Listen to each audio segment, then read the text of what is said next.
जादुई face cream. Sonpur गांव में एक सोनम नाम की लड़की रहती थी, जिसकी माँ बचपन में ही गुजर गई थी। उसके पिता ने उसकी देखभाल के लिए एक रेनू नाम की औरत से शादी की। रेनू सोनम की सौतेली माँ बन गई और रेनू की एक बेटी भी थी, जिसका नाम स्वाति था। रेनू और स्वाति सोनम से बहुत नफरत करते थे। माँ, मुझे ये सोनम बिल्कुल पसंद नहीं है।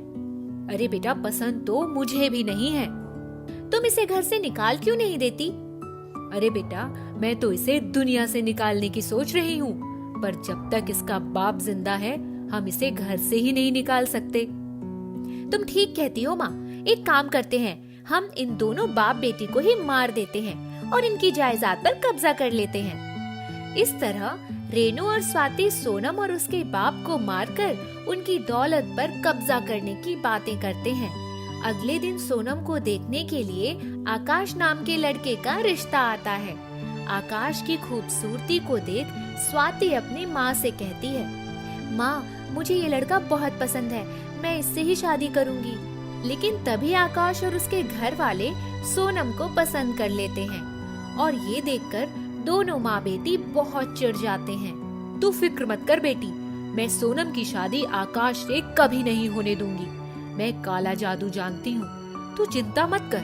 मैं उस सोनम को इतना बदसूरत बना दूंगी कि आकाश उसे देखना भी पसंद नहीं करेगा।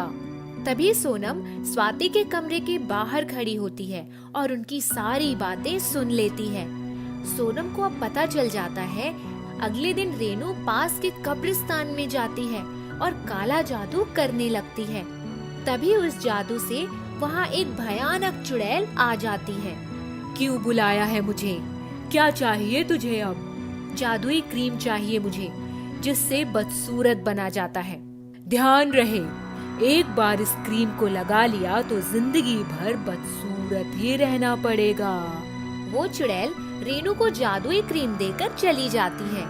रेनू अगले दिन सुबह सोनम के पास जाती है और उसे वो जादुई क्रीम दे देती है। बेटी, ये क्रीम मैंने तुम्हारे लिए खास मंगवाई है। इसे लगाकर तुम और भी खूबसूरत दिखोगी। इसे शाम होने से पहले लगा लेना। सोनम को जादुई क्रीम देकर रेनू बाहर चली जाती है और थोड़ी देर में स्वाति अपनी माँ के पास आती है। अब मजा आएगा शाम को। स्वाति, चलो माँ, हम तैयार होते हैं। आकाश और उसके घर वाले आते ही होंगे। आज तो वैसे भी सबके सामने सोनम का तमाशा बनने वाला है।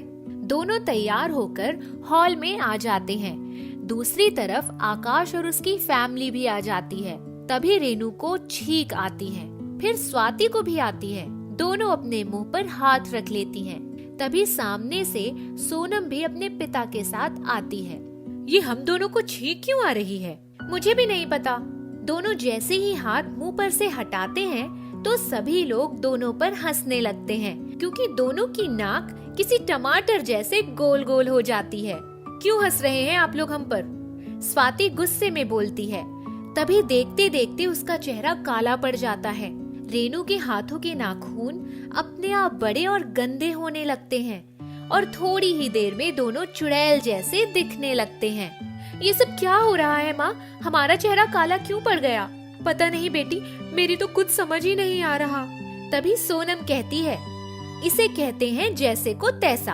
तुम दोनों माँ बेटी मुझे बदसूरत करना चाहती थी ताकि आकाश और मेरा रिश्ता टूट जाए, पर तुम्हें ये सब कैसे पता? मैंने तुम दोनों की सारी बातें सुन ली थी और मैंने तुम्हारी जादुई क्रीम को तुम्हारे मेकअप क्रीम के साथ बदल दिया था। अरे माँ, हम दोनों तो बदसूरत हो गए, अब हम क्या करेंगे? फिलहाल तो तुम माँ बेटी मेरे घर से इसी वक्त निकल जाओ। इस तरह सोनम उन दोनों माँ बेटी को सबक सिखाती है और फिर सोनम और आकाश की शादी हो जाती है और वो खुशी खुशी साथ रहते हैं। जादुई नेल पॉलिश। पूनम बड़े ध्यान से अपनी चचेरी बहन आशा को देख रही थी। आशा एक पार्टी में जाने के लिए तैयार हो रही थी। उसकी चाची भी सज धज कर आ गई। अरे पूनम, तू आशा का मुंह क्यों देख रही है? जा अपना काम धाम कर। चाची, सब काम हो गया है। चल एक बार फिर से झाड़ू लगा दे।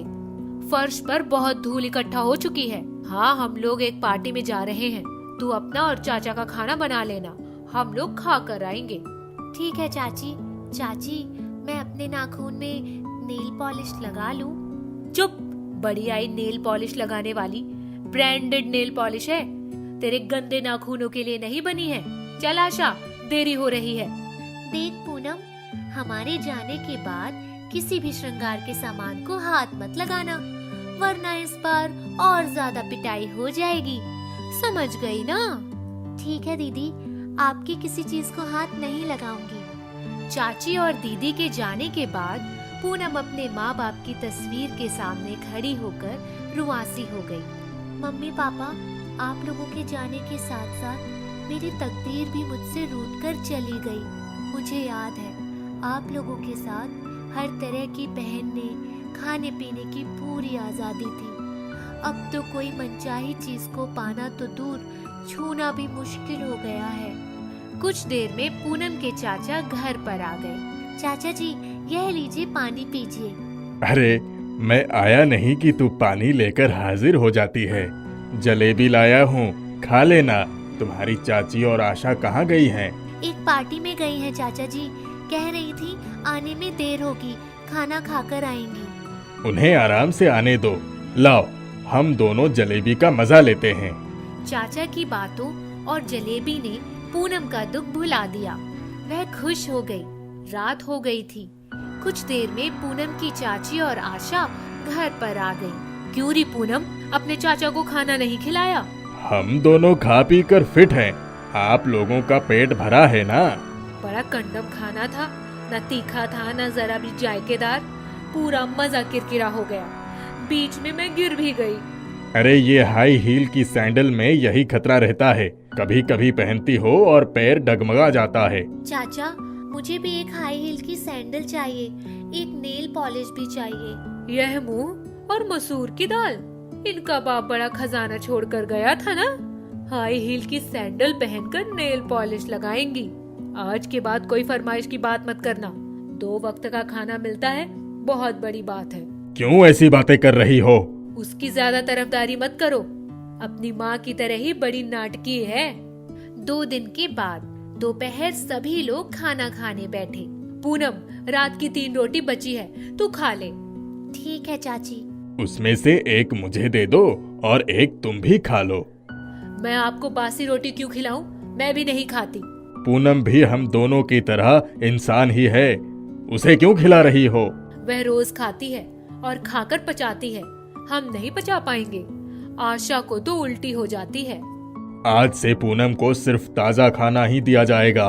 पूनम, हम लोग खाना खाकर पड़ोस में एक प्रोग्राम में मिश्रा भाई साहब के यहाँ जाने वाले हैं। तुम बर्तन मांज लेना, सफाई कर लेना। कुछ देर के बाद में चाचा चाची और आशा पड़ोस में चले गए।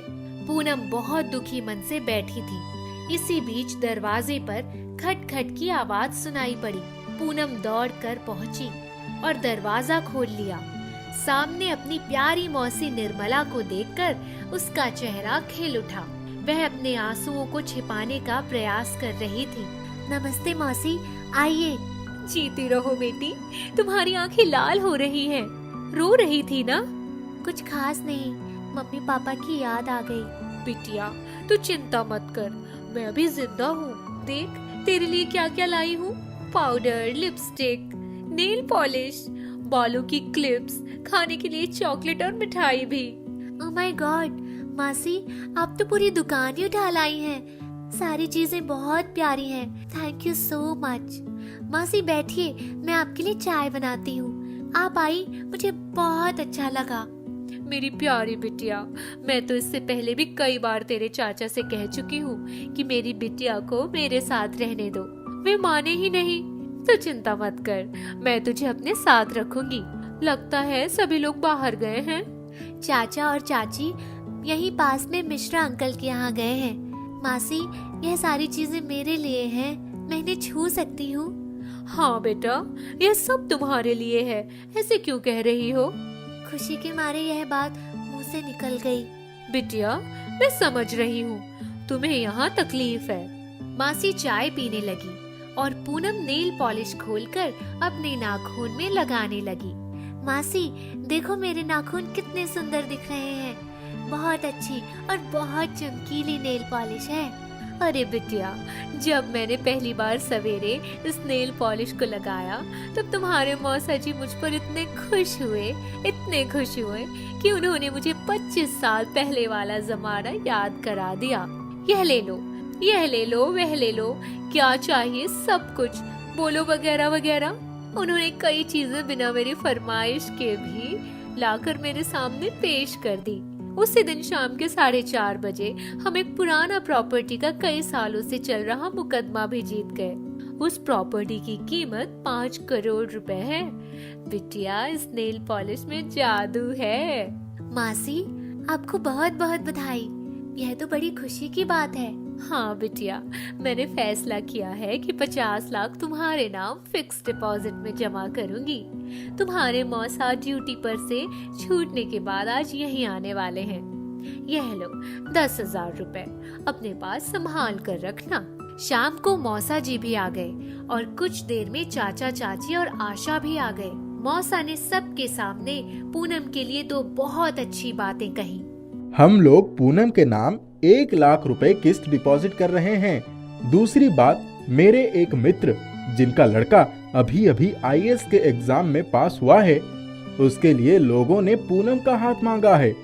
वो लड़का भी हमारी पूनम की तरह बहुत सुंदर और संस्कारी है। भाई साहब, ये तो बड़ी खुशी की बात है।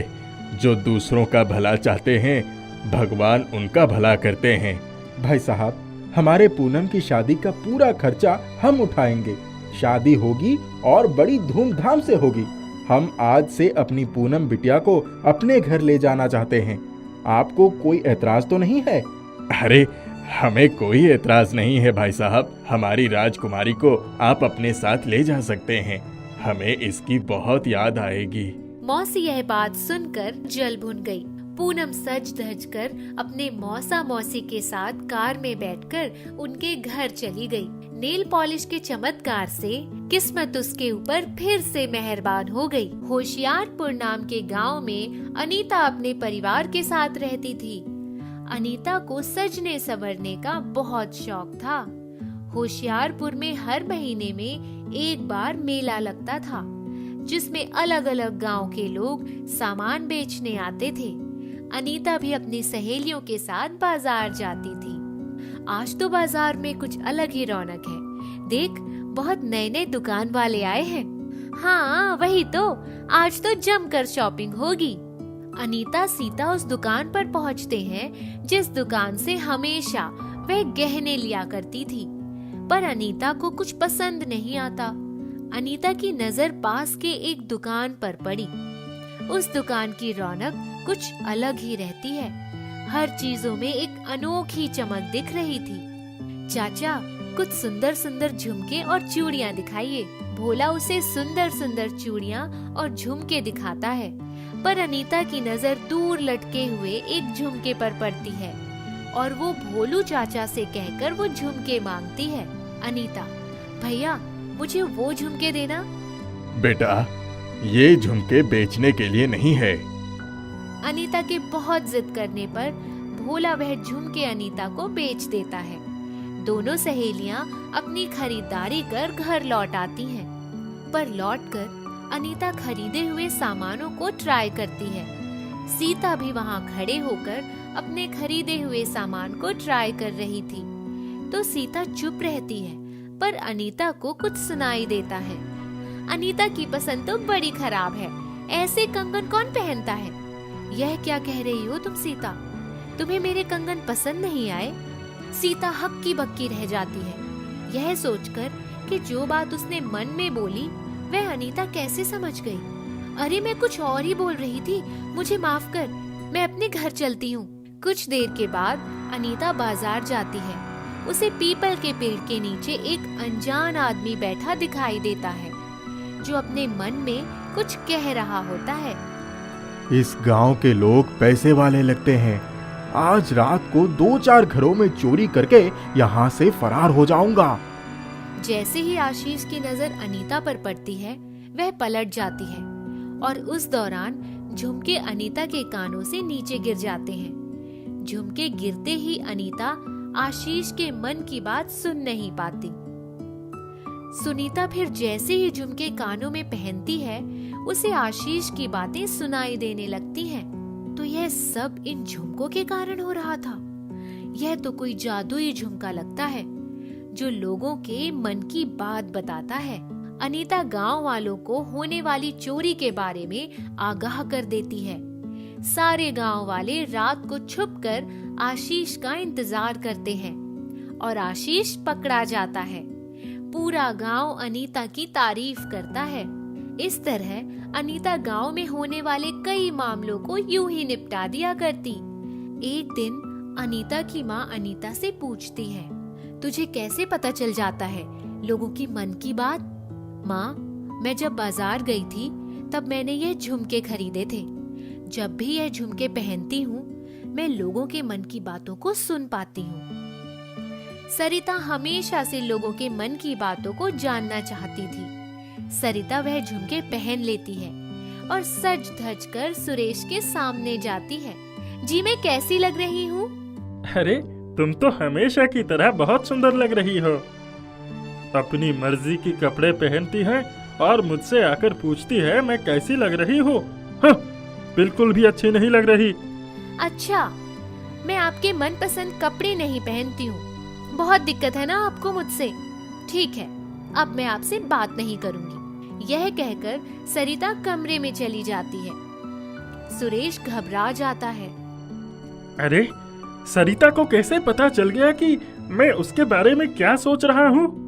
सुरेश सरिता को मनाने जाता है, पर वह जब भी मन में कुछ सोचता, सरिता उसे सुनकर और गुस्से से लाल हो जाती। यह सब देखकर अनीता बहुत परेशान हो जाती है। क्या सोचकर यह झुमके लाई थी और यह क्या हो रहा है? इन झुमकों ने बहुत अच्छे काम किए हैं, पर इसकी बुराइयां भी बहुत हैं। अगर हम यह सुनते रहे हमेशा कि कौन हमारे बारे में कितना बुरा बोल रहा है, तो इस तरह से तो जीना मुश्किल हो जाएगा। सरिता और सुरेश की लड़ाई को सुलझाने के लिए अनीता सुरेश के पास जाती है और उन्हें इन जादुई झुमकों के बारे में बता देती है और उनसे कहती है, अब आप जब भी मम्मी के पास जाओ या ना भी जाओ, मन में हमेशा मम्मी के बारे में बहुत अच्छा ही अच्छा बोलना। मम्मी यह सब सुन पाएगी और आप दोनों की लड़ाई खत्म हो जाएगी। सुरेश ऐसा ही करता है और सरिता और सुरेश का झगड़ा खत्म हो जाता है। सरिता को समझ आ जाता है कि अगर वह झुमके पहने ही रही तो उसके लिए बहुत मुश्किल होगी और वह उन झुमकों को उतार देती है। मैं भी क्या बच्चों वाली हरकतें करने लग गई थी इन झुमकों के लिए। मुझे यह बात अच्छे से पता है कि मेरे पति मुझसे कितना प्यार करते हैं। मुझे भी झुमकों की जरूरत नहीं है। झुमकों के कारण मेरे मम्मी पापा की लड़ाई हो गई। अनीता उन झुमकों को उन्हीं मेले वाले दुकानदार को वापस कर देती है।